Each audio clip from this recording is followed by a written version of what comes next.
Snow fell like ash from a burnt-out heaven, slow and soundless, softening the edges of the forgotten town of Ash Hollow. The wind moved through empty porches and broken fences like an old soldier humming to himself. Somewhere beyond the crooked line of pine trees, a single figure walked the road, a woman in a heavy army coat, her steps measured, her breath clouding the dusk. Her name was Evelyn Marrow. 90 years of winters had not yet bent her spine. Her gloved hand held the leash of a golden retriever whose muzzle was white with age. His name was Rufus. Together, they looked like a photograph no one remembered taking. The world had moved past her. The stores she once knew were boarded up or turned into quick marts that smelled of gasoline and cold bread. People called her Miss Marrow when they had to, but mostly they didn't call her anything at all. She lived in a small cabin at the edge of town, a place the postman described as too quiet to bother. Yet every morning she polished the brass tag that read Sergeant Evelyn Marrow, Korean War Nurse Corps, and placed it by the window so the light could find it. Habit, not pride. A way of telling the world she still existed. Rufus walked close beside her, his breath rising like small ghosts. He'd been trained long ago for search and rescue, by her own hands, when her eyes were stronger and her voice could command the attention of men twice her size. Now, she spoke to him softly, as one speaks to memory. Easy, soldier. The road's slick. He tilted his head as though he understood, and she smiled faintly, lines gathering around her eyes like folded maps. The first sound that broke the stillness was not the wind, but the growl of engines, a rumble rolling through the valley. She stopped, heart tightening. Down the bend came a convoy of bikers, headlights cutting through the snow like yellow knives. The men rode in leather and noise, laughter tearing the quiet apart. She moved to the side of the road, but not fast enough. A bottle flew, spinning like a curse, and shattered near her boots. Rufus barked once, deep and fierce. The bikes slowed. One man, tall, broad, his helmet painted with flames, cut his engine. The others followed. Snow hissed against metal. The leader pulled off his helmet, revealing eyes too young to be so cold. "Evening, Granny Soldier," he said. "Out here guarding the ghosts again?" The men snickered. Evelyn's lips barely moved. "You boys lost?" The leader smirked. "Nah, just sightseeing. Didn't expect the welcome committee." He pointed at the tattered flag hanging from her fence post. "You still think that rag means something?" Rufus growled, low and dangerous. Evelyn stepped forward, the leash tight in her hand. "He's seen more war than you've seen kindness," she said quietly. For a moment, no one spoke. Snow drifted between them, softening everything except the shame that hung in the air. The leader's jaw twitched. Then he kicked the mailbox with the heel of his boot, sending it spinning into the ditch. "You take care now," he muttered, and the engines screamed back to life. When their taillights vanished into the white, Evelyn bent to right the mailbox. Her hands trembled, not from fear but from something older, colder. Rufus pressed his head against her knee and she whispered, "It's all right, soldier. We've stood through worse." By the time she reached home, darkness had thickened. Her cabin was a square of dim light in the storm. Inside it smelled of wood smoke, old books, and lavender soap. The fireplace cracked softly. On the wall hung photographs, men in uniforms, women in white caps, a younger version of her smiling with a dog at her feet. She touched the frame, tracing the face of a man beside her, now long gone. Her late husband had died decades ago, but she still kept his folded flag in a glass case near the window. It faced east, toward the rising sun. Rufus circled his bed before lying down. Evelyn sank into her chair, the old springs sighing beneath her. The clock ticked with military precision. She closed her eyes and the sound of engines turned into artillery. The smell of snow became gunpowder. She was back there again, the winter hills of another country, the air thick with smoke. Men shouted her name. She ran, her hands red not from cold but from saving too many at once. Beside her, a dog barked, Rufus's ancestor perhaps. The same golden color, the same steady gaze. She saw the explosion, felt the heat, saw the dog disappear into the mist. She had sent him ahead to find survivors. He had not come back. When she woke, her cheeks were wet. The fire had gone out.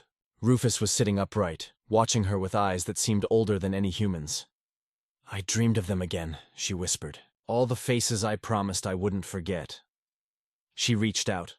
touching the fur between his ears. And here you are, carrying the weight for all of them. Morning arrived gray and merciless. She dressed slowly, each motion deliberate, as though preparing for inspection. She boiled tea, fed Rufus, and stood by the window.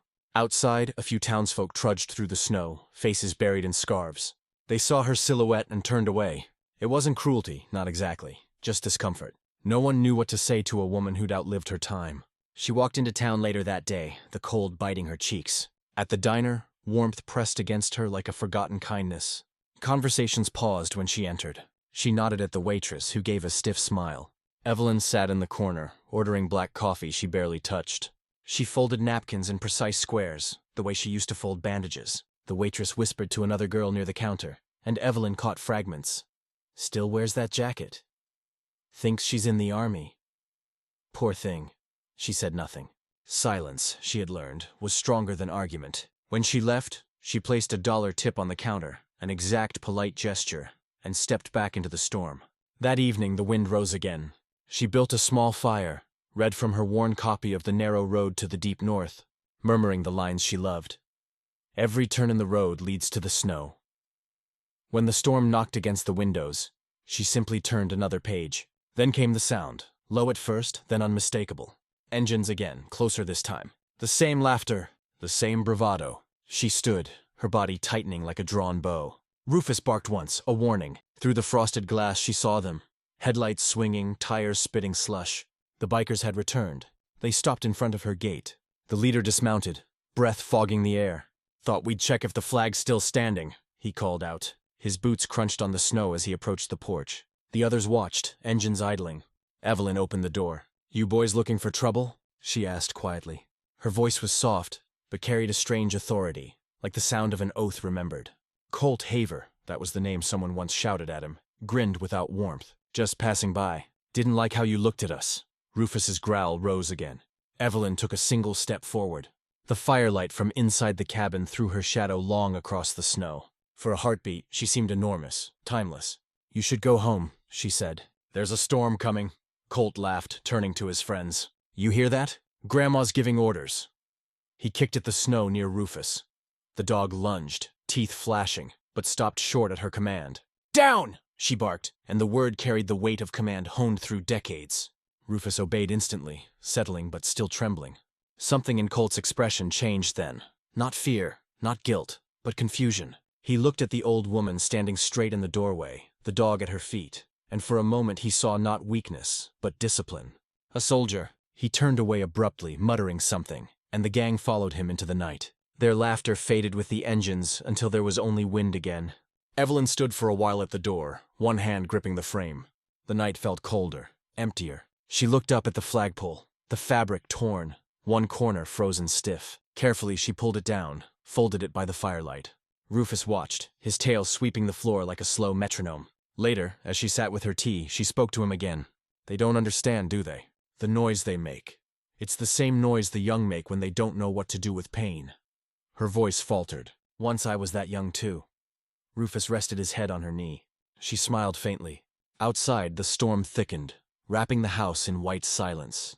Before bed, she lit the small lamp by the window, the same lamp she had lit during blackouts 70 years ago, when hope was rationed by the hour.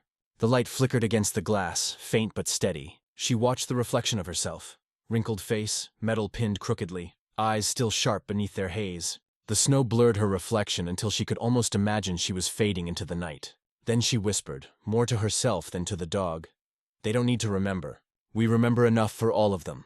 Rufus gave a soft bark as if agreeing. Outside, the wind shifted, carrying faint echoes of engines retreating down the highway. Evelyn turned down the lamp, letting the shadows fall gently over the room.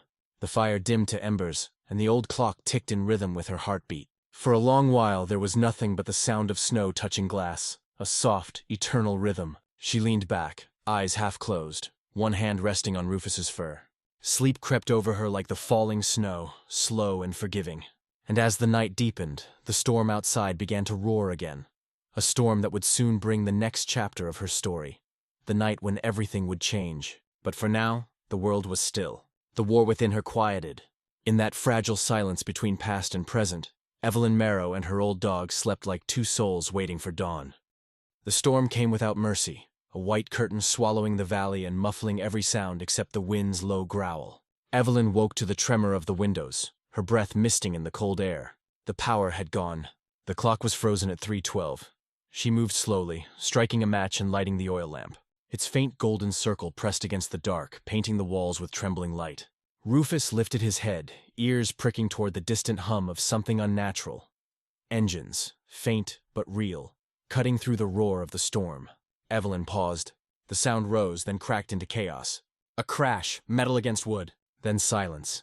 For a moment, she stayed still, pulse drumming in her ears. She could pretend she hadn't heard it. She could stay by the fire, warm, safe, old. But there had been a cry in that sound. Quick, human, terrified. The kind that wakes an instinct no age can bury. She looked down at Rufus, who was already standing, tail stiff, gaze locked toward the window. "You heard it too," she whispered. He gave a sharp bark, the kind that demanded command, not comfort. Evelyn took her coat from the peg, the same one lined with metals she no longer wore, and stepped into the storm. The wind hit her like a wall, fierce and biting. Rufus pressed against her leg for balance. The snow came sideways, stinging her cheeks. But she moved forward, one hand shielding her eyes, the other clutching the leash. Every step was a negotiation with gravity and memory. Her body ached, but her will remembered the rhythm of rescue. The sound came again, closer now, weaker. A groan. At the bend of the road, she found the wreck. A black motorcycle half buried in snow, its frame twisted, its front light blinking in slow, dying pulses. A man lay beside it, pinned beneath the metal, blood seeping darkly into the whiteness. His breath came in ragged bursts. Even under the helmet, she recognized the shape of his jacket, the flame design, the arrogance stitched into its seams. Colt Haver, the biker who had mocked her flag. Now he was pale, shivering, eyes wild with pain and fear. Evelyn dropped to her knees beside him. "Don't move," she said. Her voice carried the calm of someone who had seen worse. She pushed at the metal frame, but it barely shifted. Colt tried to speak. Blood flecked his lip. I can't feel my leg." She pressed a hand to his shoulder. "You will. But we need help." Her breath shook. She looked to Rufus. The dog waited, poised, ready. "Go," she commanded softly. "Call." Rufus bolted into the storm, his golden fur vanishing in the swirl. Evelyn turned back to Colt. "You stay awake, do you hear me?" He tried to smirk, but the pain stole it from him. "Why are you helping me?" Evelyn didn't answer. Her hands moved with the precision of the field nurse she once was, checking pulse, keeping him conscious, whispering steady nonsense to fill the gaps where reassurance should have been. Time blurred in the snow. Then faintly, sirens echoed through the wind. Rufus appeared first, barking, his coat crusted with frost, tail low but wagging once in relief. Behind him, headlights cut through the white, the sheriff's truck. Sheriff Pike jumped out, calling her name. Together they lifted the wreck just enough to pull Colt free. His scream tore the night open. Evelyn flinched but did not falter. They carried him to the truck, Rufus walking beside them like an old guardian. Inside the cabin, heat bloomed again as Evelyn fed the fire and wrapped Colt in blankets. His face was ghostly under the flicker. Sheriff Pike radioed for a medical team, but the signal cracked. Roads blocked, the storm worsening. "They'll be hours," he said grimly. "We'll have to wait it out." Evelyn nodded, already filling a kettle. Her hands trembled only when she wasn't using them. "Then he'll stay here," she said. "I've waited out worse." The sheriff looked at her, then at the dog curled by the door, and left to patrol the road. When the door closed, silence fell again, broken only by the hiss of boiling water. Colt stirred on the couch. "You should have left me," he muttered. Evelyn poured tea, ignoring him. "That's not what soldiers do." He looked at her then, properly. The fire painted her face in gold and shadow. "You were a soldier?" She shook her head. "A nurse. Different title, same ghosts." He stared into the flames. "My dad was one. Didn't come back." His voice cracked around the words. "Guess I tried to hate the world before it hated me." She handed him the cup. "And how's that working out?" He tried to laugh, but winced instead. "Guess I deserved this." Evelyn's eyes softened. "No one deserves pain. We just earn what we learn from it." They sat in silence for a while, the kind that heals more than words. Rufus watched them, eyes heavy with understanding. Colt's breathing evened out. Snow tapped gently at the window, less furious now, as if the storm itself had grown tired. Morning came gray and pale. The world outside was buried under silence. The sheriff returned with supplies, his face drawn but calm. "Road's clear halfway. Medics are coming by noon." Evelyn nodded, ladling soup into bowls. She handed one to Colt, who ate slowly, wincing at each movement. "You'll walk again," she said, "but maybe not the same way." He met her gaze. "You think I can change?" "I don't think," she replied. "I've seen it, in men worse off than you." Later, when the sun broke weakly through the clouds, Colt helped her outside to fix the fallen flag. His leg shook but held. Together they straightened the pole, their breath visible, their movements wordless. She showed him how to fold the fabric before raising it, her hands guiding his clumsy ones with quiet patience. The gesture said more than forgiveness ever could. By the time the medics arrived, the air had softened, carrying the scent of thawing pine. They loaded Colt onto a stretcher. He gripped her hand before they lifted him. "You didn't have to save me." Her fingers closed around his with surprising strength. "Someone once said that to me," she murmured. "Now I understand why they didn't listen." Rufus pressed against her leg as the truck pulled away. The snow glittered, alive with sunlight.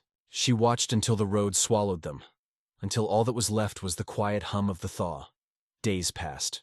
Word spread faster than the snow melted. The same townspeople who once whispered began to visit, leaving small gifts: bread, wood, flowers. Evelyn thanked them, but never lingered in the door. The noise of gratitude made her uneasy. She had lived too long in silence to trade it for applause. Then, one bright morning, Colt returned. His leg was bound, his gait uneven, but his eyes clearer than before. He carried a new flag, its colors vivid. "Thought you could use a fresh one," he said. Evelyn smiled, a gesture small but true. Together they raised it. The fabric caught the light, fluttering proudly against the pale sky. Rufus barked once, tail sweeping the porch. Afterward, Colt stayed a while, fixing her fence, mending small things around the cabin. They spoke little. Their companionship lived in gestures. The way he poured her tea without asking. The way she left the lamp burning later than usual when he visited. A quiet understanding settled between them, fragile but steady. Winter melted into the edge of spring. The snow receded, revealing patches of earth and the first thin shoots of green. Evelyn grew weaker, her steps shorter, her breath thinner. One night she sat by the fire, Rufus asleep beside her, and wrote a letter addressed to no one. When she finished, she placed it under her medals, folded neatly, as she had folded everything in her life, with care. The next morning, the sheriff found her in her chair, eyes closed, face peaceful. The fire had burned low, the lamp still glowing beside her. Rufus lay with his head on her lap, unmoving. The cabin smelled of lavender and smoke. At her funeral, the whole town came. The flag Colt had brought flew high above her grave, its colors sharp against the morning sky. Snowflakes drifted like feathers as taps played softly. Colt stood beside the sheriff, holding Rufus's leash. When the final note faded, he knelt, pressing the folded flag to his chest. "Rest easy, Sergeant," he whispered. "We'll keep watch now." Later, when the crowd dispersed, Rufus remained by the grave. The wind moved gently through the trees, and somewhere far off, a bell rang. Colt looked back once before walking away, the dog still keeping his silent vigil. That night, the town was quieter than it had been in years. The diner lights dimmed early. The streets glowed under the moon. People spoke softly of the woman who had once been invisible. How she'd faced down the bikers. How her dog had saved a man's life. How she had changed them without ever raising her voice. Inside the sheriff's office, Colt found the letter she'd written, given to him by Pike. It read, in a hand that trembled yet held command, "If ever you forget who you are, listen for the sound of the loyal heart beside you. The world will tell you to make noise. Don't. The brave are the ones who stay quiet long enough to hear their own courage whisper back." He folded it carefully, placing it in his jacket pocket. Outside, the snow began again, soft and forgiving. Rufus lifted his head toward the sky, tail brushing the earth like a metronome of remembrance. And if one listened closely enough, above the hush of winter, it almost sounded like a voice, calm, patient, eternal, saying, "We remember enough for all of them." The screen fades to white. A heartbeat's pause. Then a single line appears, gentle as breath. If her story reached you, subscribe to Whispered Tales, where every silence hides a heartbeat waiting to be heard.